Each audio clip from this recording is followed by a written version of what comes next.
ఎప్పుడెప్పుడా అని ఎదురు చూస్తున్న కేబినెట్ విస్తరణకు కౌంట్డౌన్ స్టార్ట్ అయింది. ప్రభుత్వం ఏర్పడి ఏడాది కావస్తుండడంతో దానికంటే ముందే ముహూర్తం ఫిక్స్ కానుంది. ఆ తరువాత అసెంబ్లీ సమావేశాలు డిసెంబర్ 9 నుంచి ప్రారంభం కానున్నాయి. ఈ సమావేశాల్లో రైతు కులగణన సర్వే మరియు ఆర్ఓఆర్ చట్టంపై చర్చ జరగనుంది.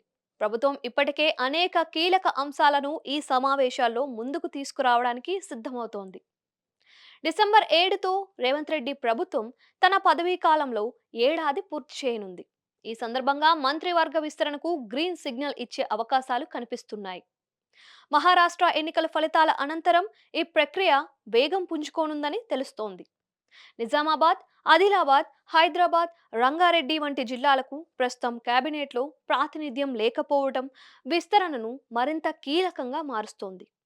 ఈ మంత్రివర్గ విస్తరణలో మైనారిటీలకు ప్రాధాన్యత ఇవ్వాలని, యువతకు అధిక అవకాశాలు కల్పించాలని ప్రభుత్వం నిర్ణయించింది. ముఖ్యంగా ముదిరాజ్ సామాజిక వర్గానికి ఒక బెర్త్ ఖచ్చితంగా ఇస్తామని సీఎం హామీ ఇచ్చారు.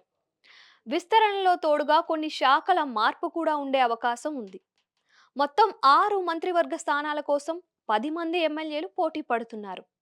ఆదిలాబాద్ నుంచి ప్రేమ్ సాగర్ రావు, గడ్డం వివేక్, గడ్డం వినోద్, నిజామాబాద్ నుంచి సుదర్శన్ రెడ్డి, మదన్ మోహన్ రావు, మహబూబ్ నగర్ మక్తల్ నుండి వాకిటి శ్రీహరి పేర్లు పరిశీలనలో ఉన్నాయి.